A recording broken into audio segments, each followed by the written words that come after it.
Un fraternal saludo para todos mis hermanos, líderes y ministros de la Iglesia Cristiana en Colombia. Les habla el ministro Marco Fidel Cruz Martínez, presidente de la Misión Apostólica y Profética Monte Carmelo.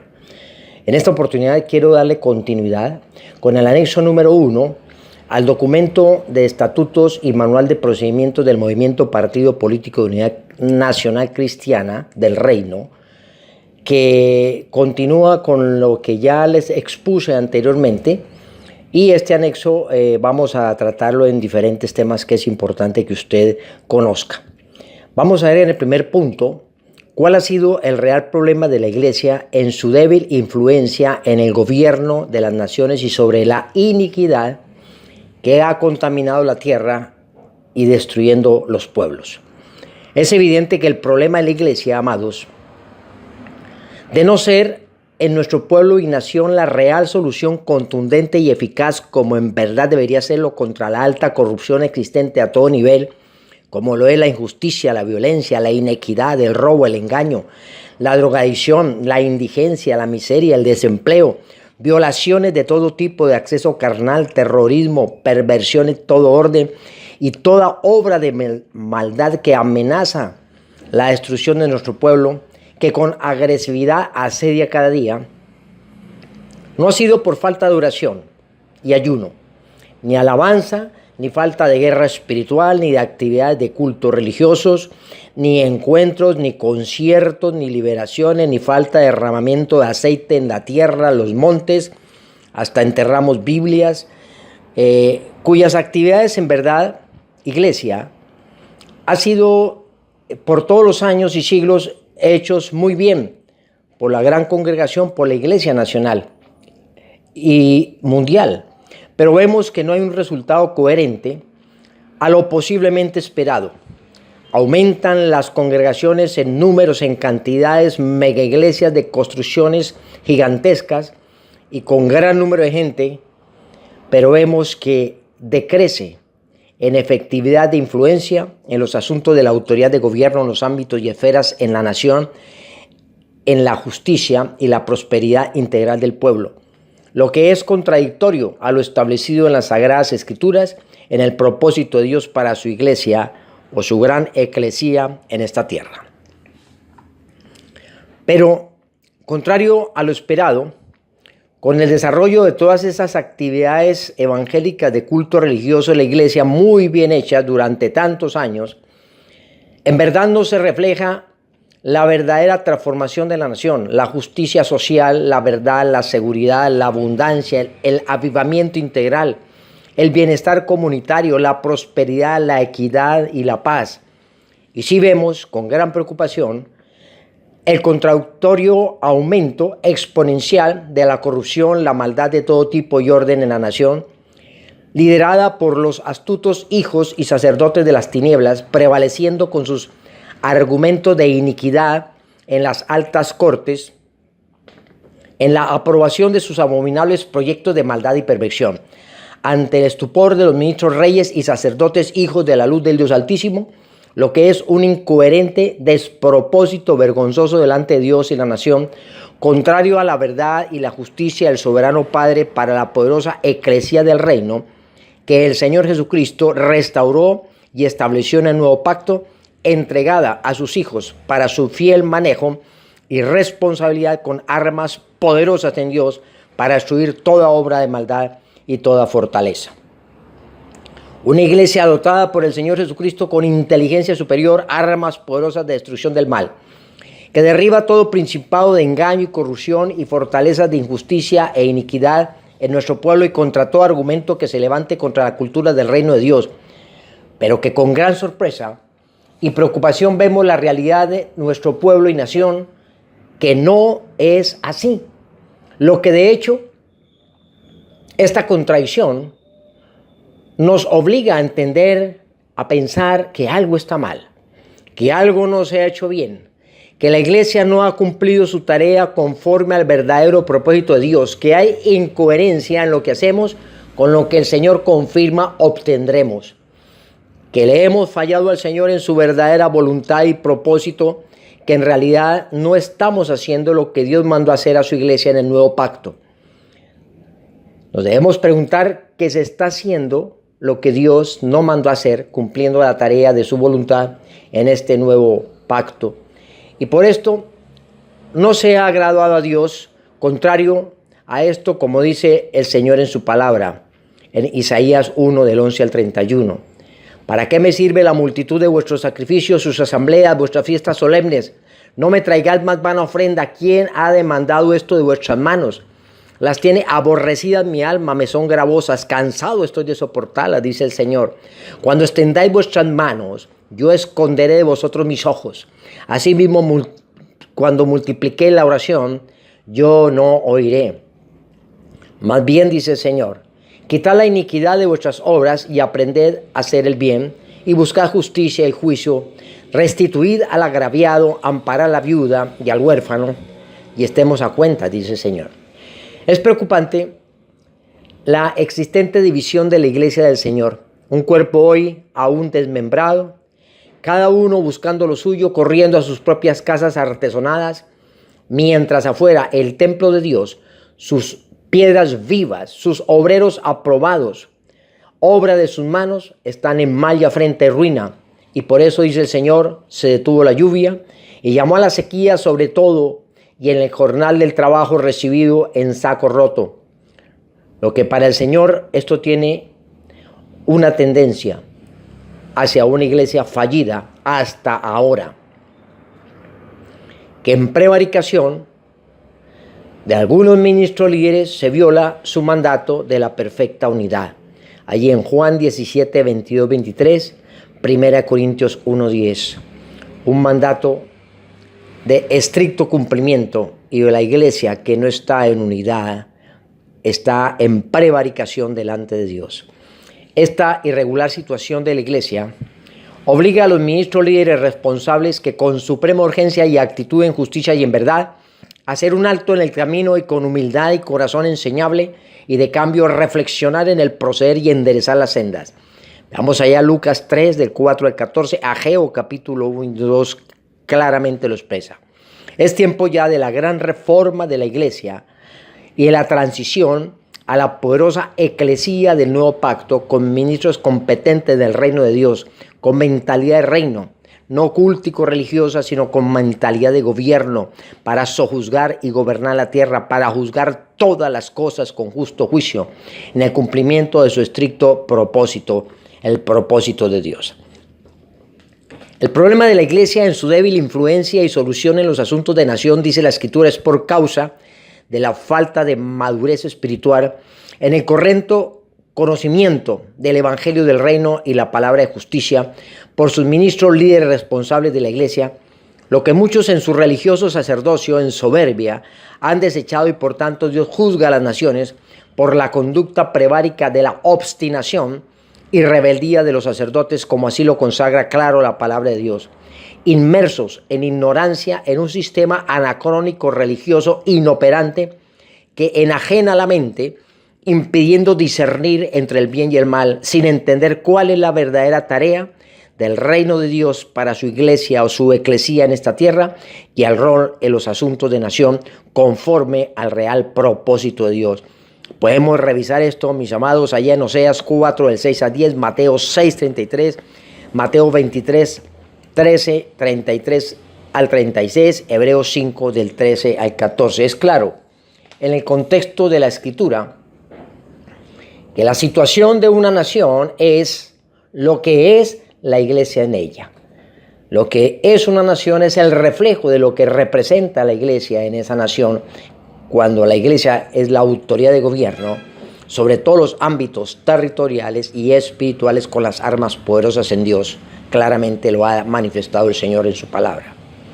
Todo esto lo vemos allí, Génesis 1:28, Isaías 1 del 11 al 31, Isaías capítulo 59, Jeremías 1 del 17 al 19, Ageo capítulo 1 y 2, Mateo 6:33, 23:13, Romanos 5:17, Romanos 8 del 19 al 22, 2 Corintios 10 del 3 al 6, Hebreos 5 del 12 al 14, del 6 del 1 al 3, Apocalipsis 1, 5, 6. Segundo punto. En este anexo número 1 de los estatutos y manual de procedimientos de la del movimiento político de Unidad Nacional Cristiano. Casos de injusticia e iniquidad inicuamente entronizados en nuestra nación. En este citado asunto se puede citar, entre otros, algunos casos de grave omisión de la Iglesia en cabeza de las directivas de representación nacional, lo que tenemos que corregir con este movimiento político que va a ser influyente en esos temas, representando a la Iglesia con autoridad y con criterio y con carácter de Dios. En abierto cumplimiento ha incurrido las directivas de la Iglesia en su debida tarea del reino dentro de una incursa negligencia pasiva e indiferente, permisiva, de silencio cómplice delante de Dios y de la Iglesia, como podemos anotar los siguientes puntos. La inaceptable prevalencia en la nación de los argumentos de iniquidad de los hijos de las tinieblas sobre los hijos de la luz, lo que es inaceptable y contrario a la palabra de Dios. 2 Corintios 10, 3, 6 lo establece. Como lo ha sido el exabrupto logro en los procesos y fallos en las altas cortes de los hijos de las tinieblas, que con altivez tuercen el derecho, estableciendo la iniquidad para vergüenza de la Iglesia en los casos de la aprobación del matrimonio entre parejas del mismo sexo, la adopción de niños por homosexuales, la postulación de funcionarios pervertidos sodomitas en los cargos públicos de gobierno, como el caso de la política Gina Parodi, Ministerio Baluarte de Educación Nacional, la aprobación del aborto, el uso de dosis de droga ilícita, el engañoso argumentismo del libre derecho a la personalidad, las ceremonias públicas paganas de consagración satánica, chamanería, vudú, brujería y ocultismo, realizadas con complicidad y apoyo del gobierno nacional y sus aliados del mal, y otra cantidad y serie de exabruptos en violación abierta de la cultura del reino de Dios y su justicia. Abominable esto a los ojos de Dios, lo que maldice y contamina la tierra, la que por esta causa vomita a sus moradores y se destruyen los pueblos. Si los hijos de Dios, los hijos de la luz, de la poderosa eclesía del Señor, no se levantan con autoridad del reino y entendimiento en oposición radical contra la iniquidad en nuestra nación y pueblo, reflexionando en el camino y proceder, entregando y entrando la Iglesia en la exigida gran reforma apostólica de transición, de cambio a la eclesía del reino del nuevo pacto, de ministros competentes con mentalidad superior del reino. Aleluya. Esta situación irregular, mis amados hermanos, ministros, líderes, sucede, como ya se ha expresado y expuesto, cuando el sacerdocio, en rebeldía, en obstinación de un pueblo y nación, en inmadurez y error, no hace la tarea correcta y ordenada en el propósito de Dios como los obreros aprobados, ministros competentes del nuevo pacto, y opera en un sistema de sincretismo cultico religioso equívoco, desechado ya por el Señor, que no ha mandado hacer a su poderosa eclesía del pacto renovado. Convertía a la Iglesia entonces en un sistema religioso inoperante e inepto en lo ordenado que Dios estableció en el ejercicio de la Iglesia de sojuzgar y tomar posesión y gobierno de todos los ámbitos de la tierra, en las naciones y pueblos. Como dijimos y dice la Escritura claramente, ¿para qué me sirve la multitud de vuestros sacrificios, sus reuniones, sus asambleas? Estoy cansado de soportarlas, dice el Señor. Me son gravosas, no las quiero, las aborrece mi alma. Solo oyan mis atrios. Más bien, dice el Señor, limpiaos, quitad toda iniquidad de vuestras obras delante de mis ojos. Dejad de hacer lo malo, buscar la justicia, aprender a hacer el bien. Restituir al agraviado, hacer justicia al huérfano, amparar a la viuda. Y entonces venid y estemos a cuentas. Y si quisiereis, dice el Señor, y oyereis, iglesia, comeréis del bien de la tierra. Y si no quisiereis, dice el Señor, y fuere rebelde, seréis consumidos a espada, porque la boca de Yahweh, Hachem Elohim Adonai, lo ha dicho. Aleluya. Y dice el Señor en Oseas 4, 6, 9, mis amados, bien no lo sabemos. Mi pueblo fue destruido porque le faltó conocimiento, entendimiento, revelación, madurez en la palabra de justicia. Por cuanto ustedes, sacerdotes, dice el Señor, desechaste el conocimiento, yo te echaré del sacerdocio, y porque olvidaste la ley de tu Dios, también yo me olvidaré de tus hijos conforme a su grandeza, así pecaron contra mí. También yo cambiaré su honra en afrenta, del pecado de mi pueblo comen, y en su maldad levantan su alma. Y oigan esto tan tremendo, y será el pueblo, dice el Señor, como el sacerdote, y le castigaré por su conducta, y le pagaré conforme a sus obras. Punto cuarto, vemos que y enunciamos aquí lo siguiente: el Señor vino a establecer la eclesía en el Basileia. ¿Esto qué es, mis amados? Ahora bien, es claro que en la palabra Dios ordenó expresamente desde la creación de todo lo que hay en ella, el imperativo mandato al hombre, obra de sus manos, gobernar la tierra en obediente tarea de fructificar, multiplicar, llenar la tierra, sojuzgarla y señorear en ella, poseer las puertas de sus enemigos con poder en todo ámbito natural y espiritual de atar y desatar en acuerdo con el cielo. En hebreo es azar e itir, que expresa lo que el Señor Jesucristo dijo claramente en su Eclesía del Reino: la autoridad de impedir o permitir, oponerse o aceptar, prohibir o autorizar. Esto es atar y desatar, no es la perdón de pecados, es la autoridad de gobierno que tiene la iglesia en esta nación y tierra. El propósito del Señor Jesucristo con su Eclesía del pacto renovado fue el de transferirle el poder del reino, dicho por el Señor Jesús en el griego basileia o machal en el arameo antiguo, que significa autoridad de gobierno expresado en el nuevo pacto, 162 veces y 92 veces dichas por boca del Señor Jesús, hablando y enseñando el evangelio del reino, exclusivamente el evangelio del reino, durante 40 días después de su resurrección, ya en vigencia eterna el cumplimiento del nuevo pacto del reino aquí en la tierra, que hizo tránsito a cosa juzgada cuando murió el testador. Inició el nuevo pacto a partir del libro de los Hechos, que faculta a la eclesía el poder de gobernar la tierra, tomar posesión, jurisdicción, dominio territorial, en la asignación de notificadores, jueces, delegados del supremo juez en esta tierra, para notificar ahora, no mañana, ahora, dice la Escritura, a los principados y potestades en los lugares celestiales, la supereminente grandeza y sabiduría de Dios y su inmutable fallo sempiterno, que despoja, quebranta, destruye, desarraiga y derriba todo aión, todo sistema del mundo. Aión quiere decir el sistema del mundo en el griego, o sistema babilónico de anticultura del reino de Dios, y establece la perfecta cultura del reino y el orden divino del rey en la tierra. Aleluya. Efesios 2, 6 y Efesios 3:10.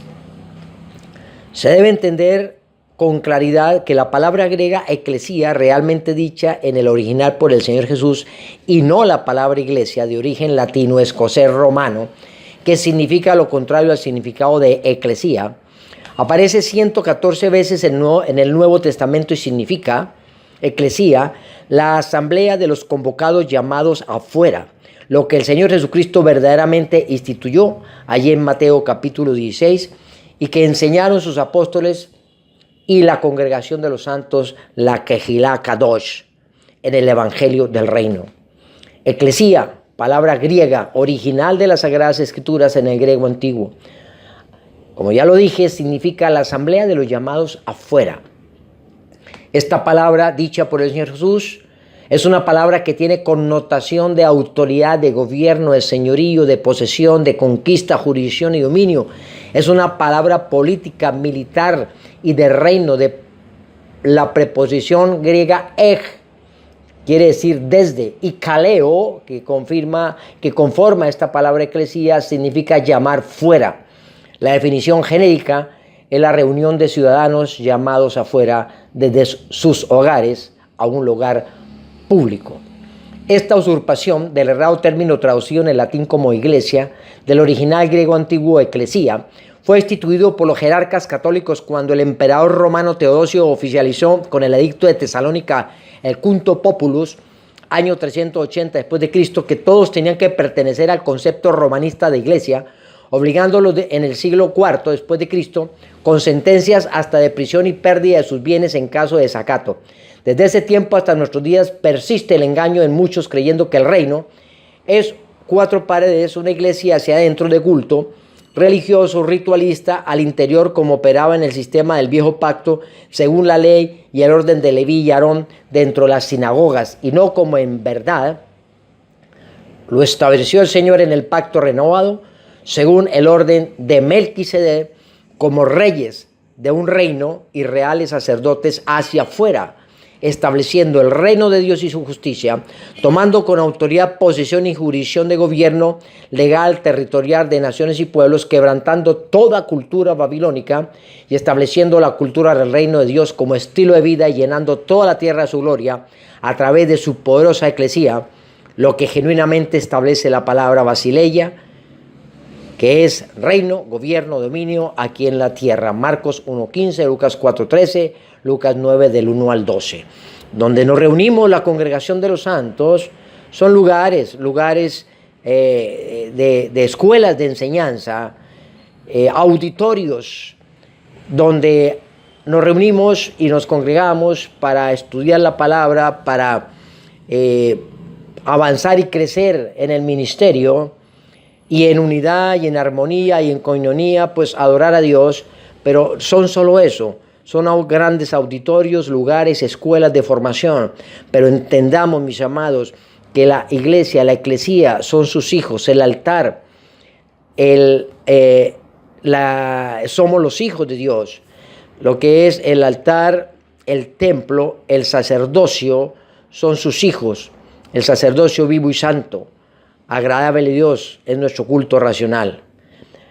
La eclesía del reino requiere madurar y crecer en la palabra de justicia, entrando en el ejercicio del mandato del nuevo pacto, dejando ya los rudimentos para que la justicia de Dios sea establecida en la nación y toda añadidura llegue de forma natural a nuestro pueblo, a nuestra vida, a nuestra familia, a nuestra sociedad, lo que exige a la iglesia en esta necesaria gran reforma y transición, el verdadero arrepentimiento, entendiendo que esta palabra en la escritura, en el original, dicha por el Señor Jesús en griego, significa metanous, o sea, transformación de la mente.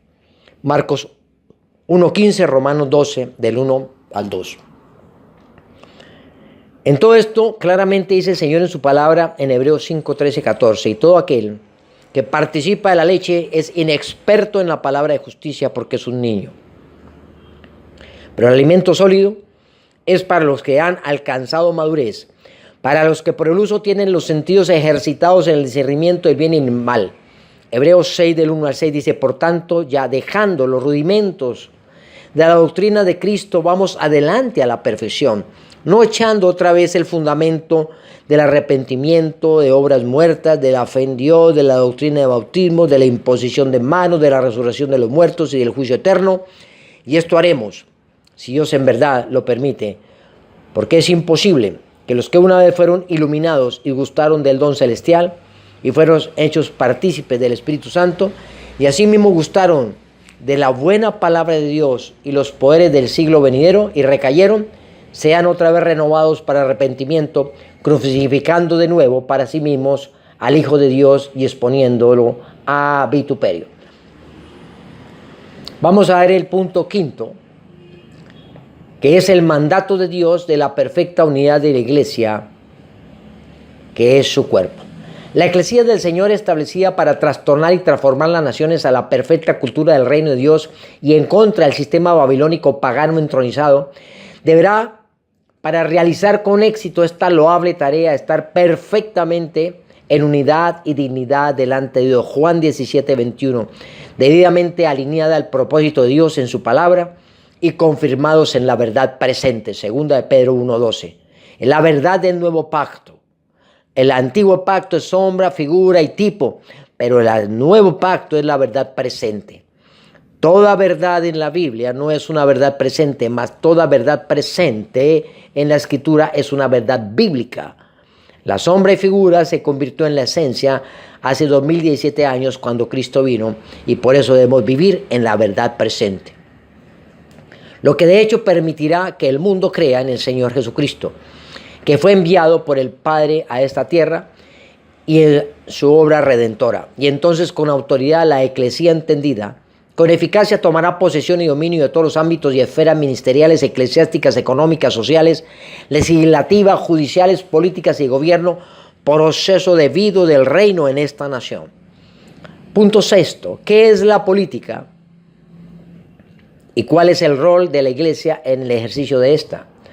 Política viene del latín politicus y esta del griego politikos, con K, tilde en la O, que significa de los ciudadanos o del Estado, siendo el adjetivo polis, que significa ciudad, pero también Estado, ya que la ciudad en Grecia clásica era la única unidad estatal existente hasta esa época de los macedonios, quienes lograron unir Grecia bajo un reino.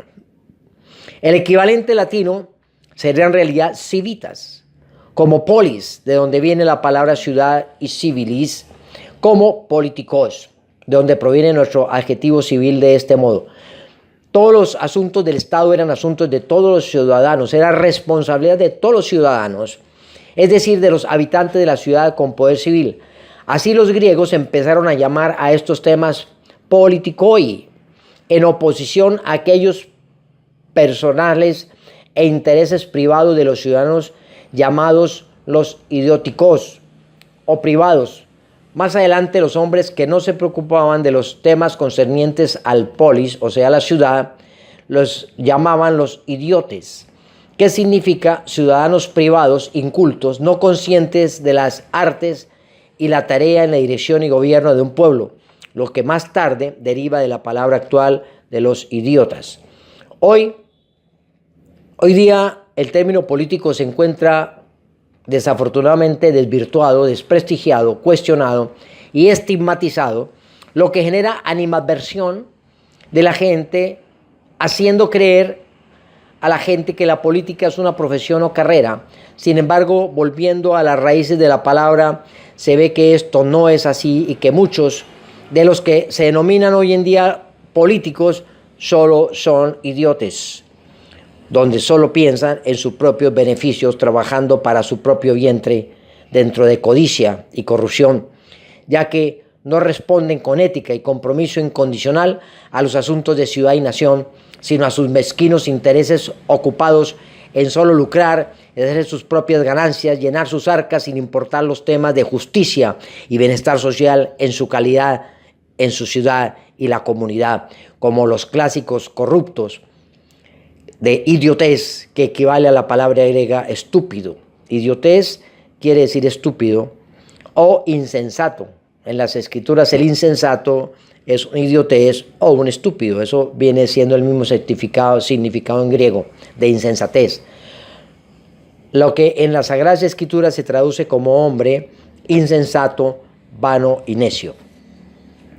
La solución a la crisis social, política de ciudad y nación mundial en los pueblos está en que la gente empiece con inteligencia y compromiso a actuar de manera eficaz y con diligencia en los temas y asuntos de su ciudad y nación, pensar más políticamente con mente de reino, de servicio ético y de gobierno, que como posibles idiotes o necios y solo mezquinamente en sus asuntos privados.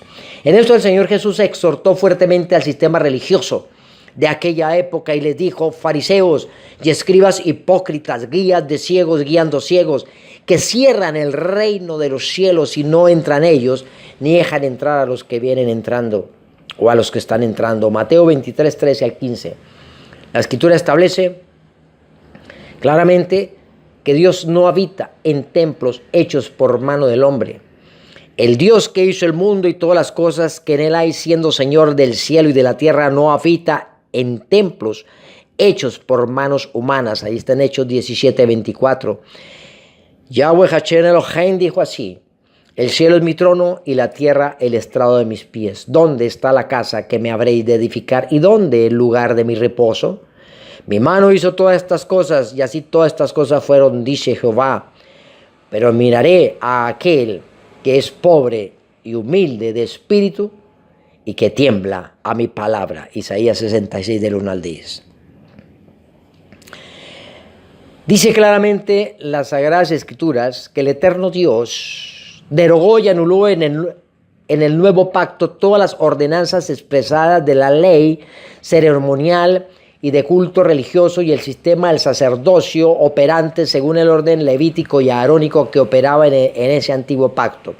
Y lo reformó estableciendo un nuevo y mejor pacto y un mejor sacerdocio del reino, según el orden del supremo rey y sacerdote de paz y de justicia, Melquisedec, tipología de Cristo, quien como cabeza de todo, a su vez constituyó a su eclesía como reyes y reales sacerdotes de su reino, como su cuerpo, como su autoridad de gobierno sobre la tierra. Hebreos 8:13 lo establece claramente, al decir nuevo pacto, ha dado por viejo al primero, y lo que se da por viejo y se envejece está próximo a desaparecer. Hebreos 7:12, porque cambiado el sacerdocio, necesario es que haya también cambio de la ley. Hebreos 9, de 9 al 11, lo cual es símbolo para el tiempo presente, según el cual se presentan ofrendas y sacrificios que no pueden hacer perfecto en cuanto a la conciencia a que practica ese culto, ya que consiste solo en comidas y bebidas de diversas abluciones y ordenanzas acerca de la carne impuestas hasta el tiempo de reformar las cosas. Pero estando ya presente Cristo, sumo sacerdote de los bienes venideros por el más amplio y perfecto tabernáculo, no hecho de manos del hombre, es decir, no de esta creación. Vamos a ver el punto séptimo. Dice leyes y normas que habilitan la política pública en el sector religioso de la iglesia. A manera informativa, amados ministros, líderes, hermanos de la iglesia, se recopila un breve resumen que es importante saber conocer de las leyes y normas de soporte dentro de la administración y operación del movimiento político de la nación en lo que es la unidad, movimiento político de unidad nacional cristiano. La Constitución Política de Colombia de 1991 en su preámbulo, debemos recordarlo y saberlo muy bien, dice que en ejercicio de su poder soberano, representado por sus delegatarios a la Asamblea Nacional Constituyente, invocando la protección de Dios y con el fin de fortalecer la unidad de la nación y asegurar a sus integrantes la vida, la convivencia, el trabajo, la justicia, la igualdad, el conocimiento, la libertad y la paz dentro de un marco jurídico democrático y participativo que garantice un orden político, económico y social justo y comprometido a impulsar la integración de la comunidad latinoamericana, decreta y sanciona y promulga la presente Constitución. Eso es claro. Está también los principios y fundamentos que le competen a la Iglesia Unida Nacional en su tarea del reino de la nación, en la Constitución Política de Colombia, en su título primero, en el artículo primero, recordemos, dice claramente la Constitución, que Colombia es un Estado social de derecho organizado en forma república unitaria, descentralizada, con autonomía de sus entidades territoriales, democrática, participativa y pluralista, fundada en el respeto de la dignidad humana, en el trabajo y la solidaridad de las personas que la integran y la prevalencia del interés general. El artículo segundo dice, son fines esenciales del Estado, escuchen lo que establece claramente la Constitución, servir a la comunidad, promover la prosperidad general y garantizar la efectividad de los principios, derechos y deberes consagrados en la Constitución. Facilitar la participación de todos en las decisiones que los afectan y en la vida económica, política, administrativa y cultural de la nación. Defender la independencia nacional, mantener la integridad territorial y asegurar la convivencia pacífica y la vigencia de un orden justo. Las autoridades de la República están instituidas para proteger a todas las personas residentes en Colombia en su vida, honra, bienes, creencias y demás derechos y libertades y para asegurar el cumplimiento de los deberes sociales del Estado y los particulares. En su artículo tercero dice, la soberanía reside exclusivamente en el pueblo. Repito, la soberanía de Colombia, el poder soberano, viene del constituyente primario, no del gobierno, no de los abusos ni hacer lo que se le gana al gobernante. El gobernante se sujeta y se somete a la autoridad y soberanía del pueblo. Por eso el artículo 3, repito, la soberanía reside exclusivamente en el pueblo, del cual emana el poder público. El pueblo la ejerce en forma directa o por medio de sus representantes en los términos que la Constitución establece. Artículo 4. La Constitución es norma de normas. En todo caso de incompatibilidad entre la Constitución y la ley y otra norma jurídica, se aplicarán las disposiciones constitucionales. Es deber de las naciones y de los extranjeros en Colombia acatar la Constitución y las leyes, respetar y obedecer las autoridades. Artículo 5. El Estado reconoce, sin discriminación alguna, la primacía de los derechos inalienables de las personas y ampara a las familias como institución básica de la sociedad. Entonces, la autoridad, mis amados hermanos, a la cual debemos obedecer es a la Constitución, que es la autoridad soberana en la nación de Colombia, establecida para dar cumplimiento.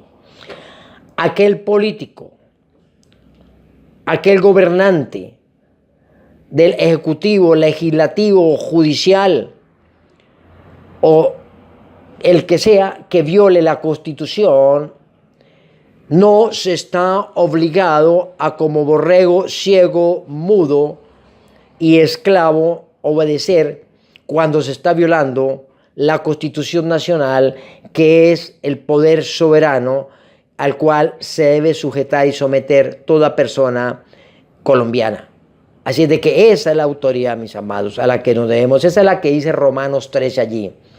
Esa es la que se debe sujetar, y por encima del Código Supremo en Justicia de Dios y de la Constitución de Colombia no está ningún gobernante que quiera imponer su autoridad desviada y corrupta, violando la Constitución, porque eso no obliga al pueblo de Colombia, a la iglesia entendida, a sujetarse ante las arbitrariedades y corrupción de un gobernante que tuerce el derecho cuando viola la Constitución. En eso debemos tener muy claro, mis amados, esta obediencia que muchas veces equívocamente muchos ministros confunden, que debemos someternos así, el que el gobernador sea un corrupto, sometámonos a él. Eso no es lo que establece la Constitución del cielo.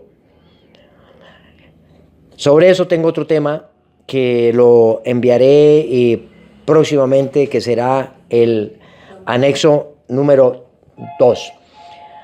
Tenemos también acá la ley 1752 del 2015, por medio de la cual se modifica la ley 1482 del 2011 para sancionar penalmente la discriminación contra las personas con discapacidad.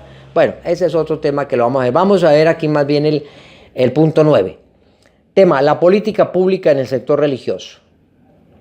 El Ministerio del Interior realizó el primer conversatorio sobre libertad religiosa en Argentina y Colombia con la participación de 85 líderes de entidades religiosas, donde aseguró que la política pública sobre asuntos religiosos será prioridad para la cartera. Ahí estuvieron representantes de la iglesia, de todas las iglesias: la católica, cristiana, anglicana, luterana, ortodoxa, griega, judía, musulmana, asociación de pastores, además de representación de ONGs, universidades y medios de comunicación religiosos participaron de dicho evento. Durante ese encuentro, la viceministra del Interior para la participación en igualdad de derechos, Carmen Inés Vázquez, señaló que es fundamental compartir experiencias de gestión desde el gobierno y las comunidades religiosas en pro de la construcción de una política pública para garantizar la libertad religiosa y de cultos. Vamos a ver otros fundamentos de la ley que blindan la cultura del reino. Y esto es bien importante aprenderlo, entenderlo y tenerlo claro, mis amados ministros líderes de la iglesia. En los artículos 18 y 19 de la Constitución Nacional garantiza la libertad religiosa, conciencia y culto. Y en desarrollo de estos postulados, el artículo 2, escuchen esto, de la Ley Estatutaria 133 de 1994 establece muy claro que ninguna iglesia o confesión es ni será oficial o estatal. Sin embargo, el Estado colombiano, por principio fundamental, no es ateo, ni agnóstico o indiferente ante los sentimientos religiosos de los colombianos, y de hecho en el preámbulo constitucional le reconoce e invoca la protección de Dios. Esto con el fin de fortalecer la unidad de la nación y asegurar a sus integrantes la vida, la convivencia, el trabajo, la justicia, la igualdad, el conocimiento, la libertad y la paz, dentro de un marco jurídico democrático y participativo que garantice el orden político, económico y social justo y comprometiendo a impulsar la integración de la comunidad latinoamericana. Y así se invoca la protección de Dios. Se debe cumplir con su voluntad y leyes establecidas por Él y para el hombre y las naciones. La norma estatutaria citada constituye un cuerpo de doctrina unitario, homogéneo y armónico de mayor entidad y jerarquía jurídica que una ley ordinaria y conforme al artículo 152 superior. La actividad religiosa, por ser un derecho humano y fundamental, solo se debe regular mediante ley estatutaria en armonía con los artículos 1, 2, 83, 84, 85 y 93 del citado Estatuto Constitucional en relación con los postulados de democracia participativa y pluralista, la protección y aplicación de los derechos fundamentales, la prevalencia en el derecho interno en los tratados internacionales que reconocen el derecho humano y el respeto por la dignidad humana como finalidad esencial del Estado. El desarrollo del anterior artículo segundo estatutario se estableció además que el poder público, o sea el Estado colombiano en sus diferentes niveles, protegerá en sus creencias a las personas naturales y jurídicas y facilitará la participación de estas y aquellas en la consecución del bien común. Oído a este artículo tan importante, el artículo tercero de la Ley Estatutaria 133 de 1994 dice que el Estado reconoce la diversidad de las creencias religiosas, las cuales no constituirán motivo de desigualdad o discriminación ante la ley, que anulen o restrinjan el reconocimiento o ejercicio de los derechos fundamentales en el artículo 5. Del mismo estatuto precisa que no se incluyen dentro del ámbito de aplicación de la presente ley estatutaria las actividades relacionadas con el estudio y experimentación de fenómenos psíquicos, parapsicológicos, el satanismo, las prácticas mágicas o supersticiosas o espiritistas u otras análogas ajenas a la religión, para determinar de manera clara y concreta las actividades que no son religiosas. En esto estamos blindados, mis amados, para no permitir, demandar todas estas organizaciones satánicas, de brujos, de chamanes, de espiritistas que están operando en nuestra nación, todas esas prácticas públicas que se han hecho de brujería, que eso es satanería, de ocultismo, son ilegales en nuestra nación y tenemos la autonomía, la autoridad, la competencia, el derecho constitucional de demandar y denunciar para oponernos, no solamente de manera pública, bajo manifestaciones, sino también con acciones legales, jurídicas, impetradas contra estas obras de maldad, de iniquidad, oprobiosas, paganas contra el Dios de Colombia, al cual invocamos en el preámbulo de la Constitución y en todo su contexto. En el artículo 6, 7, 8 del mencionado estatuto se detallan y explicitan el ámbito del derecho a la libertad religiosa, de todas las actividades que lo comprenden en las áreas culticas, educativas y desarrollo social para mejorar la calidad de vida, lo que viene a determinar la misión integral de las iglesias y confesiones en la construcción de una cultura espiritual fundamentada en principios y valores de vida digna, íntegra, libre, justa, solidaria, productiva y en igualdad de oportunidades sin discriminación de ningún orden. Eso lo establece los artículos 6, 7 y 8 de la Ley Estatutaria 133 del 94. Y el artículo 13 de la Ley 153 de 1887 consagró que la costumbre, siendo general y conforme a la moral cristiana, constituye derecho a falta de legislación positiva y conforme a la sentencia C-224/1994, la expresión moral cristiana corresponde a la moral social consagrada en el artículo 34 de la Constitución, es decir, a la moral que prevalecía y prevalece aún en la sociedad colombiana. Adicionalmente, conforme al artículo 7 constitucional, el Estado colombiano reconoce y protege la diversidad étnica y cultural, lo que significa que en la cultura de una comunidad están comprendidas sus creencias y sus costumbres en el sentido jurídico, y por esta razón resulta coherente jurídicamente afirmar que en Colombia coexisten muchos países o deviene en un país de regiones cuya suma es la nación que tiene en la diversidad cultural una de las razones de su existencia y de su fuerza. En este contexto, el artículo 2 de la Ley Estatutaria 133 del 94 dice que el poder público protegerá a las personas en sus creencias, así como a las iglesias y confesiones religiosas, y facilitará la participación de estas y aquellas en la consecución del bien común. De igual manera, mantendrá relaciones armónicas y de común entendimiento con las iglesias y confesiones religiosas existentes en la sociedad colombiana. Resumen. Esto es un resumen muy general, mis amados, de lo que es la ley, pero también en el cumplimiento del propósito de Dios del Código Supremo de Justicia en la política de nuestra nación, debemos tener claramente cómo debemos operar conforme al propósito de Dios para ser coherentes tanto con la Constitución Universal del Soberano Padre de Justicia como la Constitución Nacional, para respetarla y hacerla respetar. Por eso dice el Señor en los códigos de justicia, en el Supremo Manual Universal del Dios Eterno, en Lucas 12:15, y les dijo Dios: mirad y guardaos de toda avaricia, porque la vida del hombre no consiste en la abundancia de los bienes que posee. Filipenses 3, del 14 al 19, prosigo a la meta, al premio supremo, al llamamiento de Dios en Cristo Jesús, porque por ahí andan muchos, de los cuales os dije muchas veces, y aún ahora lo digo llorando, que son enemigos de la cruz de Cristo, el fin de los cuales será perdición, cuyo Dios es su vientre, y cuya gloria es su vergüenza, que solo piensan en lo terrenal. 2 Corintios 2:17 dice: pues no somos como muchos que medran, falsificando la palabra de Dios, sino que con sinceridad, como de parte de Dios y delante de Dios, hablamos en Cristo.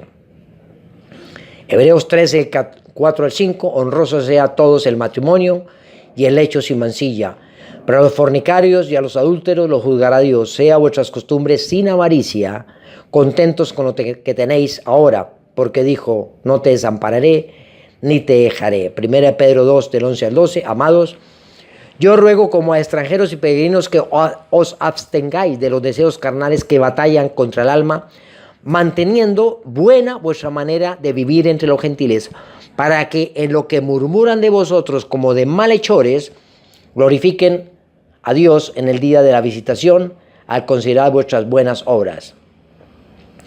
En Romanos 16, 17, 24 dice: mas ruego, hermanos, que os fijéis en los que causan divisiones y tropiezos en contra de la doctrina que vosotros habéis aprendido, y que os apartéis de ellos, porque tales personas no sirven a nuestro Señor Jesucristo, sino a sus propios vientres, y con sus suaves palabras y lisonjas engañan los corazones de los ingenuos, porque por vuestra obediencia ha venido a ser notoria a todos, así que me gozo de vosotros, pero quiero que seáis sabios para el bien e ingenuos para el mal, y el Dios de paz aplastará en breve a Satanás bajo vuestros pies. Que la gracia de nuestro Señor Jesucristo sea con todos vosotros.